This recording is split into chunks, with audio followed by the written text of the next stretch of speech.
What do you think of Kyle's day? And give me a sense for, I guess, the ongoing feedback you gave him as the game went on. Yeah, Kyle got put through a lot of unique situations throughout that entire game, from losing your starting right tackle and kind of changing your game plan. But going into this game, we had a lot of thoughts of Max protecting him, basing it down, and keeping the game plan simple and trying to get him not to think as much. Again, there's a lot of nerves that every kid goes through with going into their first start, and I thought he handled it pretty well. Came out, he was pretty sharp with things at times, and then went through some adversity just as a complete offense. And for his first start, I thought he did pretty good. And then he's got to keep getting better. And there's a lot of things to learn from. And it's a good experience right there for him, just to keep moving on and working towards Auburn, and just keep learning and going from there. The thing about Kyle that I've seen since day one, he continues to get better. And he's came a long way since the beginning of fall camp, and that's something that, the maturity of that kid, of just how he handled the situation of Kenny starting the season off. He came to work, he kept working and watching tape and just trying to find ways to get better. So he kept having that edge to just try to keep competing to get that starting position. Right side, Christy. What did you think of the touchdown that Speedy had today? I thought it was remarkable. That's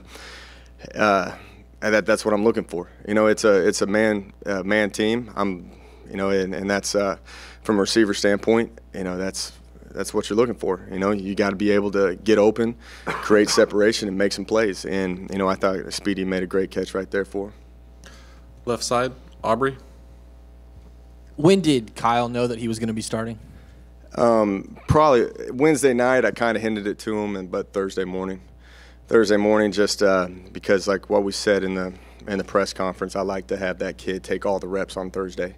I figured it was going to get leaked out regardless, just because we have so many people part of the organization, and when you go out to practice, Kyle runs every single rep on Thursday. So, he pretty much knew Wednesday night, and I alerted him personally Thursday morning. Right side, Gabe. How disappointed are you in Kenny as a guy who's supposed to be one of your main leaders, your starting quarterback, with what's going on right now, Jake? Kenny, he's a great kid. He is. He made a mistake, and there's something that he's got to learn from. But everybody, we're all human. And we're going to make mistakes, and he's just got to bounce back from it. And I can't wait till he gets back a part of this team. Here in the front, Kate. Jake, just to clarify, did Kyle beat out Kenny in practice these last 2 weeks, or did he start because Kenny was suspended? No, he started. We had 4 practices. During the bye week on that Wednesday, we had a full scrimmage, and he performed very well. And he played consistently throughout the Thursday, which was a scripted practice. It wasn't a scrimmage, so we could put him through some different situations. And then for the game prep of Louisiana Monroe, Wednesday night, or the Wednesday practice, Kyle, he played lights out on that one. And where we're at right now, we're looking for the best guys to put out there and go out there and compete, and he definitely earned the starting position. And could you talk about how you used Ben Compton today a little bit more, trying to probably get your run started, more blocking help? Yeah, definitely. And Ben, I like the aggressive nature of him. He's pretty funny to watch because he always has blood coming right down his face, and he can never get it to stop because his helmet keeps hitting him. But, I just like the physicality that he brings. He likes to compete. He's a very cerebral kid. You can throw any type of look at him, and he's going to make it work out. And I definitely thought that he can help establish the run game and get that going, and not put, Kyle in that situation to always, having to get out there and have these young receivers win one-on-one and Kyle be accurate. So it was definitely a help to get him into the run game and get him involved and get the offense going a little bit better. Here on the right side, Sam. Jake, obviously Speedy had a good game, but what is it going to take to get some of these other receivers more consistent and playing better, that what we saw at the early part of the season? A lot of it's confidence. They went through a spurt of playing some tough teams, and their confidence was down just a bit. But, all these kids are capable of going out there and making plays. I've seen them do it. They did it versus South Carolina and throughout the beginning of the year. We just got to keep going back, competing, keep preaching effort, and you got to have that internal desire to go out there and compete each day. And, some of them got it. Sometimes there's games where they don't have it, and that's kind of up to us to figure out who's going to be on, who's going to be off. And, it's something that I think we all have to get better at all positions at where we're at right now. We got to get better at all aspects of the game. Left side, Aubrey. It's on that final offensive drive. It seemed like you guys did finally get the running game going a little bit. Then you had 2 incompletions on first and second down. I was kind of wondering what the thought process was there. Yeah, the first one, we had the run game going. It was first down. I wanted to take a shot with Speedy. It's man free. He's been on. We had a great matchup out there, and that's something that we just the continuity of right now of Kyle and Speedy is okay, and we got to get better at that. The next one, the second down and 10 was just a miscommunication with pretty much me and Kyle. We have a lot of freedom in this offense.